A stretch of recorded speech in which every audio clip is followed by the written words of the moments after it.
আবারও শিরোনামে রাশিয়ার প্রেসিডেন্ট ভ্লাদিমির পুতিনের দেহরক্ষীরা।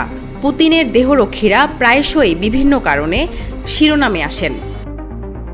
এবার মার্কিন যুক্তরাষ্ট্রে আলাস্কা শীর্ষ সম্মেলনে প্রেসিডেন্টের মলত্যাগের সুটকেস বহন করার জন্য সংবাদ মাধ্যমের শিরোনামে পুতিনের দেহরক্ষীরা। মার্কিন সংবাদ মাধ্যম জানিয়েছে, বিদেশ সফরে পুতিনের দেহরক্ষীরা তার মল সংগ্রহ করেন এবং তা রাশিয়ায় ফিরিয়ে নিয়ে যান। আলাস্কা বৈঠকে পুতিনকে ঘিরে ছিল কড়া নিরাপত্তা। তাকে ঘিরে ছিলেন দেহরক্ষীরা। রুশ তথ্য ফাঁস রোধে নেওয়া হয়েছিল একাধিক পদক্ষেপ। গোয়েন্দা তথ্য সংগ্রহের জন্য মল ব্যবহার করা হচ্ছে বলে এর আগেও খবর পাওয়া গেছে।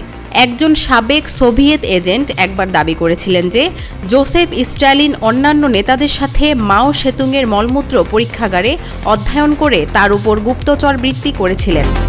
2016 সালে ইগোর আতামেনকো বিবিসিকে বলেছিলেন যে স্ট্যালিনের গোপন পুলিশ একটি অতি গোপন ল্যাবে মাওয়ের বর্জ্য থেকে মনস্তাত্ত্বিক প্রোফাইল তৈরি করে তার মূল্যায়ন করার চেষ্টা করেছিলেন। দ্য ইন্ডিপেন্ডেন্টের মতে 1949 সালে যখন মাও 10 দিনের জন্য মস্কো সফর করেছিলেন, তখন তার জন্য বিশেষ টয়লেট স্থাপন করা হয়েছিল। এই টয়লেটগুলো ড্রেনের সাথে সংযুক্ত ছিল না।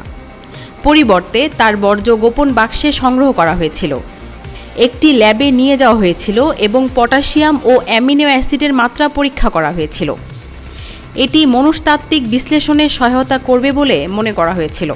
আরেকটি ক্ষেত্রে ব্রিটিশ গোয়েন্দা এজেন্টরা স্নায়ুযুদ্ধের সময় পূর্ব জার্মানিতে সোভিয়েত সৈন্যদের ব্যবহৃত ময়লা টয়লেট পেপার পরীক্ষা করে দেখেছেন বলে জানা গেছে।